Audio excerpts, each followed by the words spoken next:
Kisah berikutnya juga sama terkait dengan pemuda. Ya. Hadar rajul atau hadar sibyan umruhu baina 15 ila 17 sanawat. Usianya antara 15 sampai 17 tahun. Dan dia anak yatim piatu yang mana ayahnya baru mewariskan harta yang banyak luar biasa. Diceritakan pada hari itu dia kajian bersama Syekh Abdul Wahid di Palestina, itu membahas Quran surat At-Taubah ayat 111. Selesai kajian, orang-orang pulang, anak remaja ini tidak pulang. Dia malah tetap duduk di hadapan Syekh Abdul Wahid. Kepada anak ini Syekh Abdul Wahid berkata, "Ya gulam, katahalas nabi hadat ta'lim, irji ila baitik." Hei anakku, ya habibi, hei anakku, kajiannya sudah selesai. Silakan pulang nak, istirahatlah di rumah. Ladaya su'alun laka ya Abdul Wahid. Saya punya satu pertanyaan untuk anda wahai Abdul Wahid. Fadal, isal. Tanyakan apa yang kau inginkan. Ya Abdul Wahid, inna wa ashtara minal mu'minina anfusahum wa amwalahum bi anna lahumul jannah. Betulkah Allah membeli jiwa raga kita, harta kita, dan Allah membayar dengan surga? Oh iya, na'am ya habibi bala. Betul wahai anakku. Allah membeli jiwa dan harta kita dengan surga. Idzan fashhad ya Abdul Wahid, kalau begitu saksikan hai Abdul Wahid. Inni bi'tu nafsi wa mali wa anna liyal jannah. Aku menjual jiwa dan hartaku semuanya kepada Allah, dan saya ingin Allah membayarnya dengan surga. Apa kata Abdul Wahid?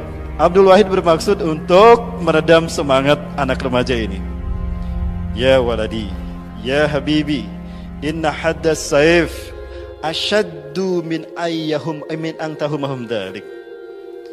Wahai anakku, tajamnya sabetan pedang jauh lebih menyakitkan ketimbang harapan dan cita-citamu itu. Memang cita-citamu bagus, tapi belum saatnya untukmu.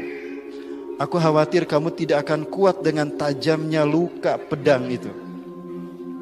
Di singsionan gitu eta budak lainna ngeper, malah bangkit bersemangat. Ya Abdul Wahid, kalau Allah Subhanahu wa taala sudah jelas mengatakan dalam Al-Qur'annya, membeli jiwa dan harta kita dengan surga, pantaskah kita takut? Allah, ya budak sugan teh ereksian. Kadang nyorongot ya budak teh. Fajabtu bihi hada sibyan. Maka aku kagum kepada anak kecil. Anak remaja ini, orang dewasa aja belum tentu mau melakukan itu. Fashhad ya Abdul Wahid, saksikan hai Abdul Wahid. Aku menjual jiwa dan hartaku kepada Allah, dan aku ingin Allah membayarku dengan kontan, membayarnya dengan kontan, dengan surga. Assalamualaikum. Akan saya buktikan. Pulang deh. Besoknya hari Senin, tibalah saat di mana pasukan kaum muslimin dari Syam ini pergi berperang melawan Romawi. Ternyata yang pertama datang ini anak kecil ini, yang usia berapa tadi? 15 sampai 17 tahun. Ya, tuturbun mawa gembolan. Ya, gembolannya gede, anaknya kecil. Ya, tuturbun saha eta budak? Tuturubun mawa gembolan. Ah, masya Allah, budak nu kamari. Mata khudiya waladi, apa yang kau bawa wahai anakku? Assalamualaikum ya Abdul Wahid. Ya Abdul Wahid, kama qara'tu fil ams, sebagaimana sudah aku tekankan kemarin, kalau aku akan menjual jiwa dan hartaku kepada Allah, dan aku ingin Allah membayarnya dengan surga kontan. Apa yang kau bawa ini? Lihat, ini jiwa ragaku, tidak ada yang tertinggal, betul? Jari saya lengkap semuanya, telinga saya masih ada, kaki saya ada, dan ini semua harta yang saya punya, warisan dari kedua orang tua saya. Kamu bawa semua? Iya.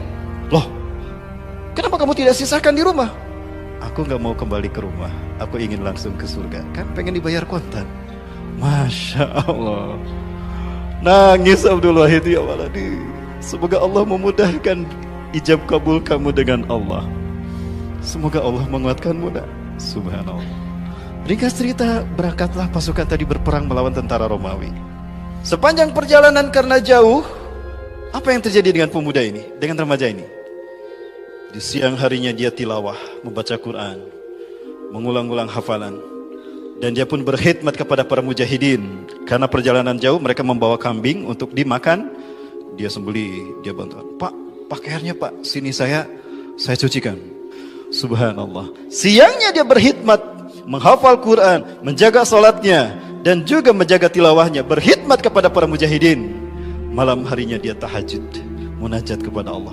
Begitu dan begitu yang dilakukan oleh anak remaja ini. Ini kisah nyata para muslim. Apa kemudian yang terjadi?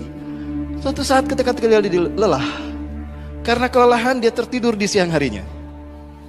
Di siang hari itu dia tertidur, dan di tidur itulah dia mimpi bertemu dengan seorang laki-laki. Idzan ana birajulin fi tilkal manam. Di saat itu saya bertemu dengan seorang laki-laki, ya. Yamudda yadahu ilayya. Dia mengulurkan tangannya kepadaku. Hayya bina ulahhiquka bi ainil mardiyah. Mari aku pertemukan kau dengan Ainul Mardiyah. Aku masih ragu saat itu. Dia ragu mengulurkan tangannya, kayak saha maneh ngajak orang ke Ainul Mardiyah. Tapi dah penasaran saha Ainul Mardiyah, kadang nama awewe itu. Ayo atuh. Diulurkan tangannya. Ditonton dia. Idan ana bil bustanin jamilin jiddan. Tiba-tiba aku bertemu dengan sampai di sebuah kebun yang sangat indah. Fiha khudud ain alladhi khalaqahunna Allah min nur.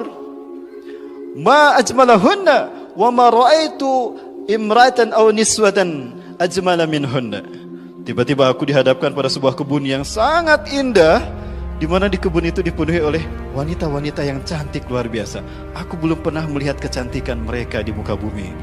Seumur-umur can pernah ninggalin Nusa Gelis gitu. Subhanallah. Pak, di sana ada Ainul Mardiyah? Tanyakan saja. Sebentar Pak, sebentar. Dia mempertahankan diri. Dia bersorek dulu. Assalamualaikum. Hal fikunna Ainul Mardiyah?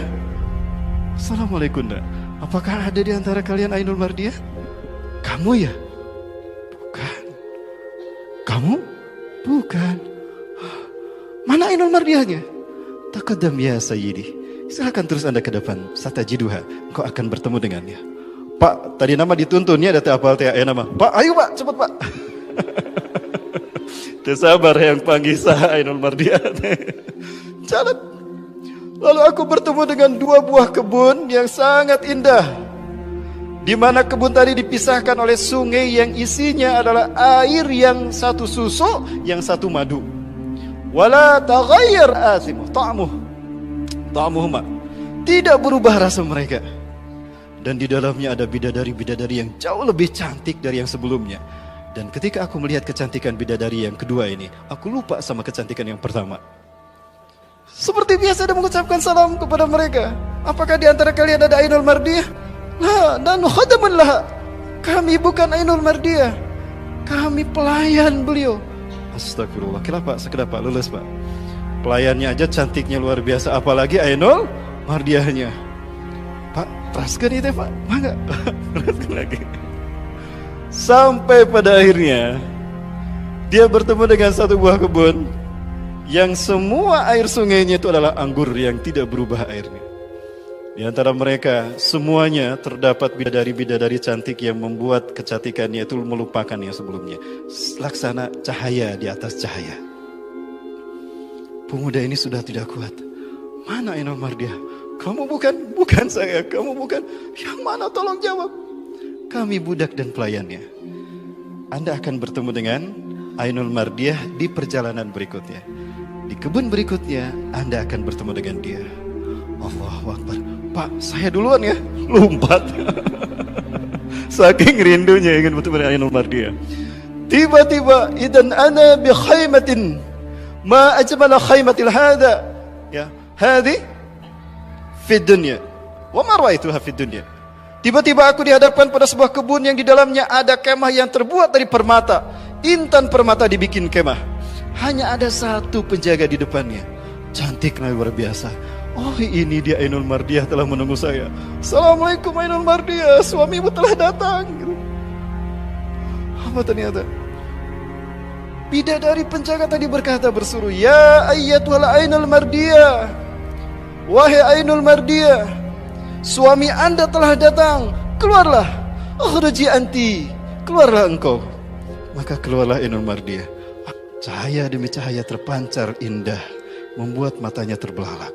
Harum tubuhnya membuat dia terbang serasa terbang badannya. Apakah engkau Ainul Mardiah? Ya, aku Ainul Mardiah. Kalian orang gabruk. Kalah. Mahalal tulaka. Aku belum halal. Mazil tu halal lak. Aku belum halal untukmu wahai suamiku. Ya, aku kan suamimu. Kenapa belum halal? Engkau masih terikat dengan kehidupan dunia. Maksudmu, engkau masih hidup di dunia. Loh, aku masih hidup di dunia. Ya, tapi kamu sekarang lagi saum kan? Kita buka saum di sini. Sebentar lagi azan maghrib. Baik, mangga tuh. Makanlah dia berdua bersama Ainul Mardiah. Eta soca, eta panon, tengicep tidak bergeser.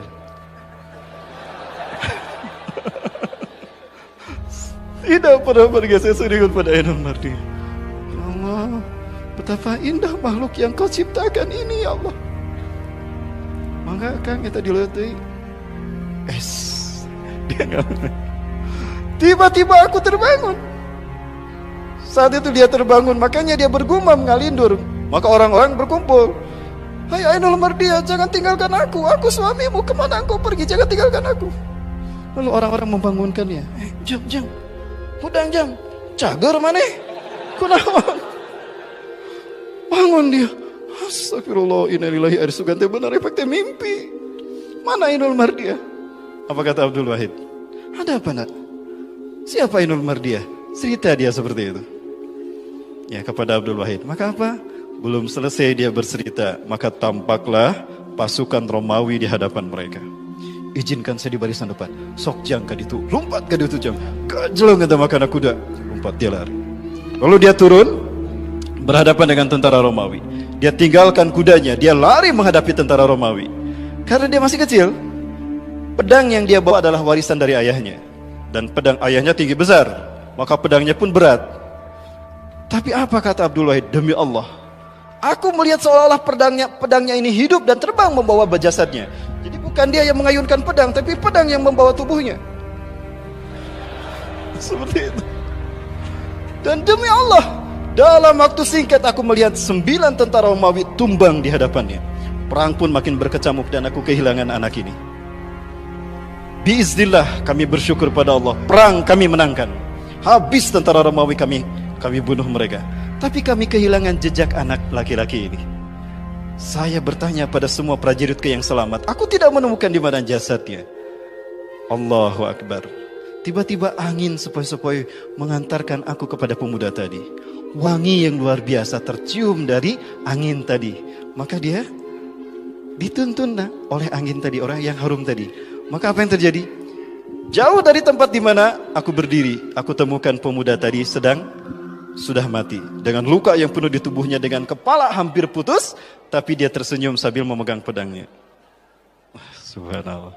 Dia sedang menikmati pertemuan dengan Ainul Mardiah.